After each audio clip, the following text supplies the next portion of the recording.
Mariano, tenemos el país lleno de corruptos. Sí. Algo había leído, sí.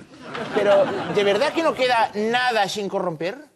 ¿El brazo de Santa Teresa? Oh, pues mira, algo es algo, tú, algo es algo. Coge ese brazo y que lo haga el ministro.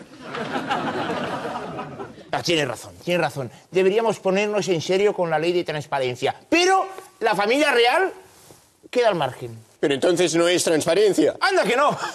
En los juzgados al rey ni lo ven. Transparencia. Piensa que si castigamos a todos los corruptos, colapsaremos la justicia. Que lo hago por el estado del bienestar, ¿sabes? Hay que resignarse, Albertito. Hay que resignarse.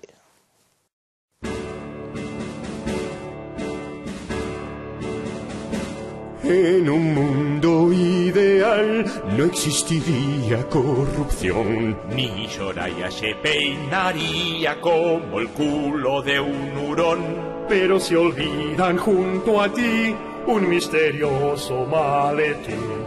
Es imposible no preguntarse qué ya di. ¡Quita bustos! Si me preguntas por Bankia, tengo memoria de pez. Per una aixeta oberta el nostre oasi ha quedat sec. Gürtel, Mercuri, TV y el pobre Millet. Y ahora engancha cantidad, cuando hay total impunidad.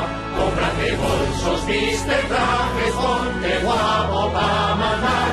Si destapan el marrón, no tengas miedo ni temor.